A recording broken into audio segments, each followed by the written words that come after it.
ये बस इतना ही।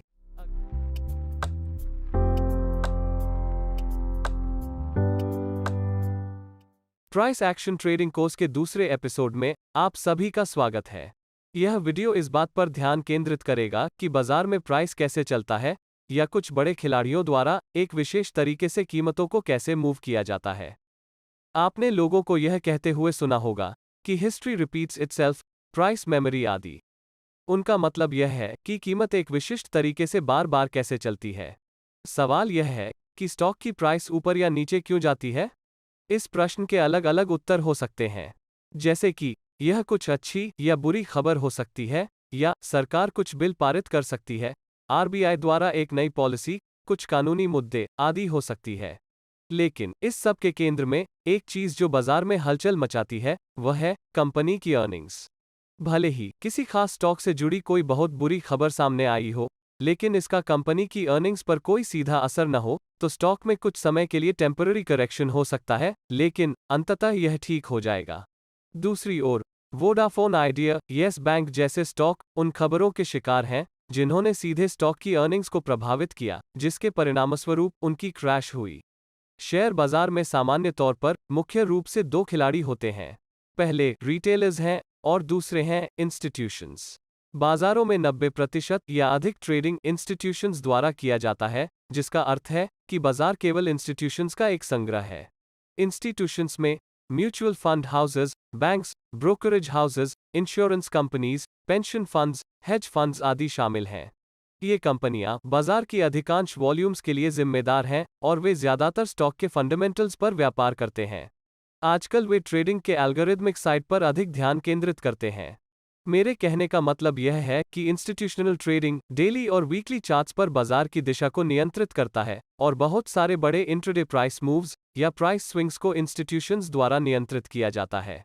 लगभग ये सभी इंस्टीट्यूशंस लाभदायक हैं।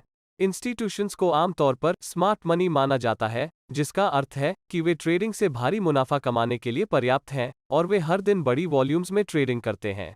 कोई भी ट्रेड तब तक नहीं हो सकता जब कोई इंस्टीट्यूशन ट्रेड का एक पक्ष लेने को तैयार न हो और दूसरी इंस्टीट्यूशन दूसरे पक्ष को लेने को तैयार न हो। रिटेलर्स द्वारा किए गए छोटे वॉल्यूम वाले ट्रेड्स तभी हो सकते हैं जब कोई इंस्टीट्यूशन उसी ट्रेड को लेने के लिए तैयार हो। चलो मैं समझाता हूँ। यदि आप एक निश्चित प्राइस पर खरीदना चाहते हैं तो बाजार उस कीमत पर नहीं पहुंचेगा जब तक कि एक या अधिक इंस्टीट्यूशंस भी उस कीमत पर खरीदना नहीं चाहते। इसी तरह आप किसी भी कीमत पर तब तक नहीं बेच सकते जब तक कि एक या अधिक इंस्टीट्यूशंस वहां बेचने को तैयार न हो, क्योंकि बाजार केवल उस प्राइस पर जाएगा जहां इंस्टीट्यूशंस खरीदने को तैयार हैं और अन्य इंस्टीट्यूशंस बेचने को तैयार हैं। अधिकांश व्यक्तिगत ट्रेडर्स या रिटेलर्स के पास बाजार को मूव करने की कोई क्षमता नहीं है। बाजार केवल एक विशेष प्राइस लेवल तक पहुंचेगा जब एक या एक से अधिक इंस्टीट्यूशंस का मानना है कि वहां बेचने के लिए फाइनेंशियल रूप से लाभदायक है और अन्य इंस्टीट्यूशंस का मानना है कि उस स्तर पर खरीदना लाभदायक है। बिल्कुल सीधी बात है। बाजार में हर टिक पर इंस्टीट्यूशंस खरीद रही हैं और दूसरी इंस्टीट्यूशंस बेच रही हैं, और उन सभी के पास मजबूत सिस्टम्स हैं जो उन ट्रेडों को एग्जीक्यूट करके पैसा कमाएंगी। मुख्य बात जो मैं बताना चाहता हूं वह यह है कि आपको हमेशा अधिकांश इंस्टीट्यूशंस की दिशा में ट्रेड करना चाहिए, या जैसा कि पेशेवर कहते हैं, इंस्टीट्यूशंस के फुटप्रिंट्स को ट्रैक करें, क्योंकि वे नियंत्रित करते हैं कि बाजार कहां जा रहा है, या बस इंस्टीट्यूशंस ही बाजार को चलाते हैं। अब एक मामले पर नजर डालते हैं।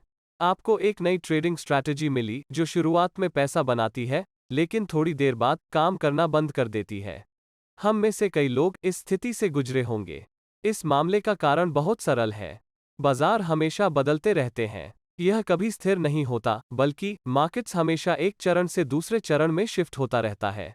इसका सीधा सा मतलब है कि यदि आप आज एक ट्रेंड ट्रेडिंग स्ट्रैटेजी का उपयोग कर रहे हैं और आप ऐसा करना जारी रखते हैं, तो किसी पॉइंट पर आप रेंज मार्केट में पैसा खो देंगे। इसी तरह यदि आप एक रेंज ट्रेडिंग स्ट्रैटेजी का उपयोग कर रहे हैं और आप कुछ समय के लिए ऐसा करना जारी रखते हैं, तो किसी पॉइंट पर आप ट्रेंडिंग मार्केट में पैसा खो देंगे। ट्रेडिंग सिस्टम्स की लाभप्रदता साइकिल्स में बदलती प्रतीत होती है। ऐसे समय होते हैं जब ट्रेंड फॉलोइंग सिस्टम्स अत्यधिक सफल और लाभदायक होती हैं। फिर बाजार ट्रेंडिंग से रेंज प्राइस एक्शन में शिफ्ट हो जाता है। तभी सभी ट्रेंड ट्रेडिंग सिस्टम्स लाभहीन हो जाते हैं और अनुभवहीन ट्रेडर्स नुकसान करना शुरू कर देंगे। यही कारण है कि आप एक ट्रेंडिंग मार्केट के दौरान बहुत से नौसिखिया ट्रेडर्स को अपने P&L के बारे में डींग मारते हुए देखते हैं, और जब एक रेंज मार्केट आता है तो वे गायब हो जाते हैं। कुल मिलाकर बाजार 3 चरणों में चलता है। पहला अप ट्रेंड या एडवांसिंग फेज है। दूसरा डाउन ट्रेंड या डिक्लाइनिंग फेज है। तीसरा कंसोलिडेशन फेज है। कंसोलिडेशन फेज को आगे 2 भागों में वर्गीकृत किया गया है, एक्यूमुलेशन फेज और डिस्ट्रीब्यूशन फेज। आइए देखें कि बाजार एक चरण से दूसरे चरण में कैसे बदलता है। हम एक्यूमुलेशन फेज के साथ शुरू करेंगे। एक्यूमुलेशन फेज तब होता है जब बड़े इंस्टीट्यूशंस किसी विशेष स्टॉक को खरीदना शुरू करते हैं। ये इंस्टीट्यूशंस भारी मात्रा में धन का सौदा करती हैं, इसलिए उनके ऑर्डर साइज या ऑर्डर क्वांटिटी बहुत बड़ा होने का अनुमान है। जरा सोचिए, अगर वे इतनी बड़ी मात्रा में एक ही ऑर्डर में खरीद लें तो क्या होगा? कीमतों में अचानक रिएक्शन होगी और कीमतें तेजी से बढ़ेंगी। स्टॉक में पर्याप्त लिक्विडिटी होने पर ही वे एक निश्चित कीमत पर बड़ी मात्रा में स्टॉक खरीद पाएंगे। यदि ऐसा नहीं होता है तो ऑर्डर्स को उच्च कीमतों पर एग्जीक्यूट किया जाएगा, जो बदले में इंस्टीट्यूशंस की लाभप्रदता को कम करेगा। लेकिन वे ऐसा नहीं होने देंगे। इसलिए बल्क ऑर्डर्स देने के बजाय इंस्टीट्यूशंस छोटे छोटे ऑर्डर्स सावधानी से देते हैं। इसे पोजीशन बिल्डिंग कहते हैं।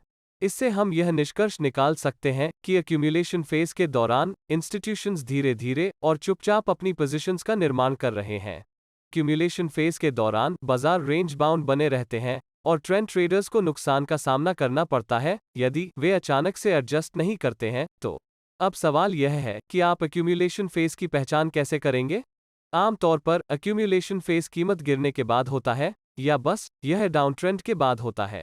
एक्यूमुलेशन फेज को ऐसे क्षेत्र के रूप में भी देखा जा सकता है जहां वॉलेटिलिटी कम है या बुल्स और बेयर्स के बीच इंटरेस्ट की कमी है।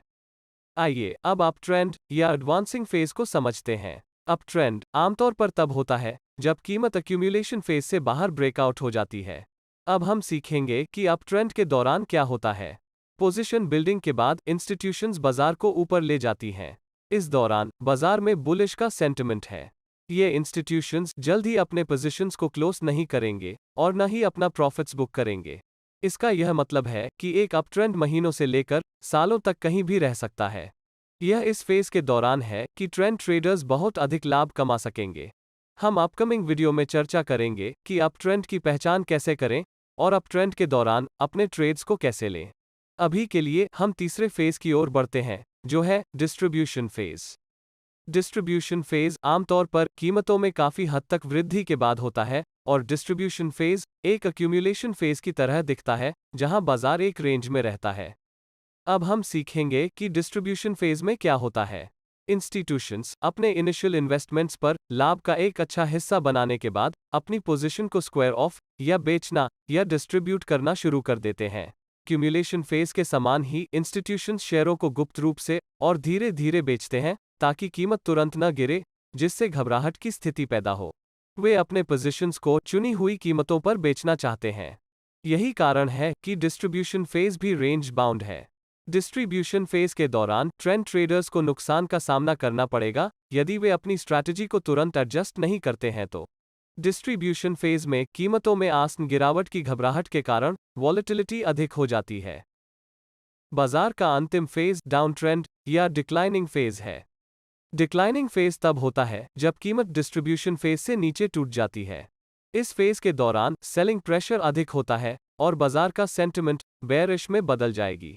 अधिकांश ट्रेडर्स अपने नुकसान को कम करने की कोशिश करते हैं और जो नहीं करते हैं वे इस उम्मीद में लॉन्ग टर्म के निवेशक बने रहते हैं कि कीमतें वापस आ जाएंगी।